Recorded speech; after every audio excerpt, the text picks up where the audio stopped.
हर अभी हम गोंदा गांव में हैं, गंजाल गोमती नर्मदा त्रिवेणी संगम पे। और ये दत्तावधूत का आश्रम है, मठ है, मंदिर है। और ये बहुत पुराना, लगभग 600 से 800 साल पुराना ये मंदिर है। और आप ये देखिए, समय के कारण ये मूर्ति का हिस्सा थोड़ा सा क्षतिग्रस्त भी हो गया है, लेकिन आप देखिए शिव शक्ति यहाँ पर बैठे हुए हैं, शंकर जी के हाथ में त्रिशूल है। और सबसे बड़ी इम्पोर्टेंट बात मैं बता रहा हूँ, यहाँ पर लगभग 12 सिद्ध संतों की समाधियाँ हैं। और जो पहले संत थे अमृतानंद भारती जी, उन्होंने जीवित समाधि ली थी। अभी मैं आपको दिखाता हूँ, 12 अलग अलग लोगों की, अलग अलग सिद्ध संतों की समाधियाँ हैं। और यहाँ पर इस वट वृक्ष को देखिए, लगभग 200 साल पुराना तो ये वट वृक्ष ही है। और आप इसमें देखिए कि मतलब ये बहुत भीड़ भाड़ वाला कोई इलाका नहीं है। गोंदा गांव हरदा जिला में आ जाता है। और यहाँ पर त्रिवेणी संगम है, मतलब नर्मदा मैया, गोमती नदी और गंजाल नदी का ये संगम क्षेत्र है। और यहाँ से 3 ज़िले भी दिखाई देते हैं, मतलब त्रिवेणी संगम तो है ही, त्रिजिला संगम भी है।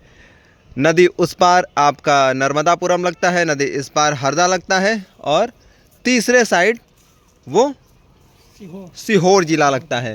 तो ये आप सिद्ध संतों की समाधियाँ देखिए। अभी आपको एक बहुत अलग सी बात मैं आपको दिखाता हूँ। यहाँ पर देखिए 2 नंदी बैठे हुए हैं, मतलब एक साथ 2 नंदी बैठे हुए हैं। और अंदर एक ही गर्भगृह में 2 शिवलिंग हैं।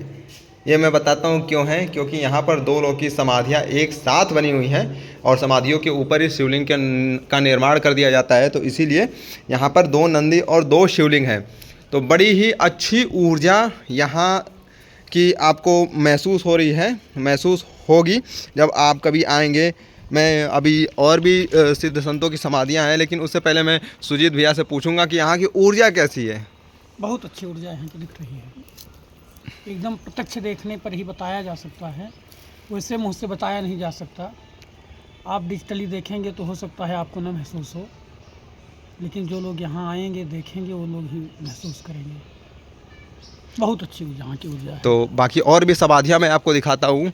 और ये देखिए, ये दूसरे सिद्ध संत की समाधि है।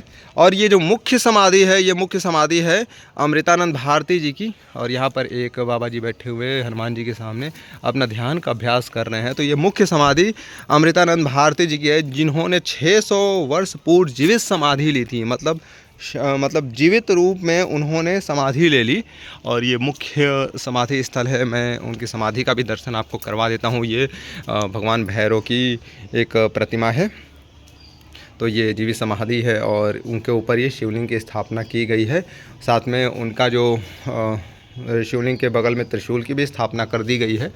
और अधिकतर यहाँ पर जितनी समाधियों का स्ट्रक्चर है, चाहे मंदिर का भी स्ट्रक्चर है, वो श्री यंत्र के रिलेटेड बनाया गया है, ताकि जो दत्ता अवधूत हैं वो श्री यंत्र के अच्छे, मतलब श्री यंत्र के प्रतिपादक साधकों में हैं दत्ता अवधूत। अब यहाँ पर ये देखिए बाकी लोग की समाधियाँ। तो ये बहुत ही दिव्य ऊर्जा क्षेत्र है। यहाँ पर आने से ही आपको अपने शरीर के अंदर ऊर्जा महसूस होगी। ये सारी समाधियाँ ही हैं, ये सारी दिव्य समाधियाँ सिद्ध संतों की समाधियाँ हैं। तो यहाँ आने से ही आपको अपने अंदर एक ऊर्जा महसूस होनी शुरू हो जाएगी। आपकी कुंडलिनी को कपा देने वाली जो ऊर्जा है वो आपको महसूस होगी। कहीं तो जहाँ पर एक समाधि भी होती है किसी संत की, वो स्थान ही बहुत ऊर्जित हो जाता है। और यहाँ तो 12 संतों की सिद्ध समाधियाँ हैं। तो आप सोच सकते होंगे कि यहाँ की ऊर्जा क्या होगी। बहुत भीड़ भाड़ वाला इलाका नहीं, आप देख सकते हैं कितना शांत इलाका है। साधना का क्षेत्र है। यहाँ पर साधना के लिए जो उत्तम क्षेत्र है उसमें से ये एक क्षेत्रों में से एक है। आप ये देख सकते हैं। मैं बहुत ध्यान से आपको दिखाता हूँ कि आप 600 वर्ष पूर्व इसका निर्माण किया गया था। और ऐसी मूर्तियाँ आपको अजंता और एलोरा की गुफाओं में ही देखने को मिलेंगी। और यहाँ पर ये सारी मूर्तियाँ भी इसी तरीके से लगी गई हैं, पत्थरों के ऊपर उकेरी गई हैं। तो ये दिव्यता, ये भव्यता आपको नर्मदा क्षेत्र में मिलेंगी। यहाँ पर एक दिव्य पीपल का वृक्ष है। ये भी लगभग 200 साल पुराना वृक्ष है। इसकी हाइट और इसके तने की मोटाई से आप इसका अंदाज़ा लगा सकते हैं। तो कभी ऐसे क्षेत्रों में आएँ तो यहाँ की ऊर्जा को महसूस करें, वो तो आने के बाद आपको यहाँ की ऊर्जा महसूस होगी। बाकी डिजिटली तो मैं आपको दिखा ही रहा हूँ कि ऐसे ऐसे क्षेत्र भी हैं, ऐसे ऐसे ऊर्जा के स्थान भी हैं जो आपके शरीर की कुंडलिनी को बिल्कुल हिला देने के लिए ही समर्थ हैं। और ये हनुमान जी की एक दिव्य प्रतिमा है जो स्थापित की गई है इस पूरे क्षेत्र की रक्षा के लिए, वहाँ की स्थापना है।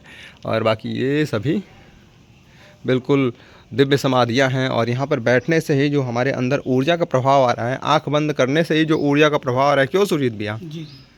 तो वो बिल्कुल अविस्मरणीय है और उसको मुख से बखान नहीं किया जा सकता है।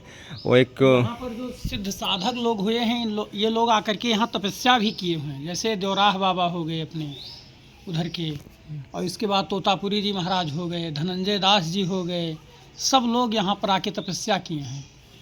उन लोगों के धुने पर उन्होंने धुनी रमाई है। लगभग यहाँ 600 साल पुरानी एक 600-800 साल, लगभग 800 से 600 साल पुरानी एक धुनी है। और बाकी बहुत सारे सिद्ध संतों की यहाँ पर मतलब उनकी उपस्थिति का अनुमान होता है, क्योंकि यहाँ के जो मुख्य पुजारी जी हैं उनकी 12वीं पीढ़ी है जो इस मंदिर की सेवा कर रही है और यहाँ की समाधियों की देख रेख कर रही है। और सरकार को कम से कम 1250 एकड़ ज़मीन भी रही है। हाँ, लेकिन सरकार को इस बात का ध्यान देना चाहिए कि ऐसे प्राचीन स्मारक और प्राचीन स्थलों को, ऊर्जा के स्थलों को का संरक्षण करना चाहिए, जो कि यहाँ पर बिल्कुल भी नहीं है किसी भी तरीके से। पंडित जी जो थे उन्होंने बताया कि सरकार की तरफ से कोई भी ध्यान नहीं दिया जाता है, ऊपर से सरकार इसका ध्यान नहीं देती है मंदिरों के रख रखाव में, तो उसको ये ध्यान देना चाहिए। बाकी ऐसे स्थानों पे आप एक बार आएंगे और उसकी ऊर्जा का जब आप महसूस करेंगे उसकी ऊर्जा को, तो आपको बड़ा अच्छा अनुभव होगा। आपकी बहुत सारी चीज़ें स्वतः हल हो जाएंगी। इन समाधियों के दिव्य संतों का आपको अप्रत्यक्ष मार्गदर्शन भी मिलता है ऐसे स्थानों पे, और आपकी साधना की जो कठिनता होती है वो धीरे धीरे दूर हो जाती है।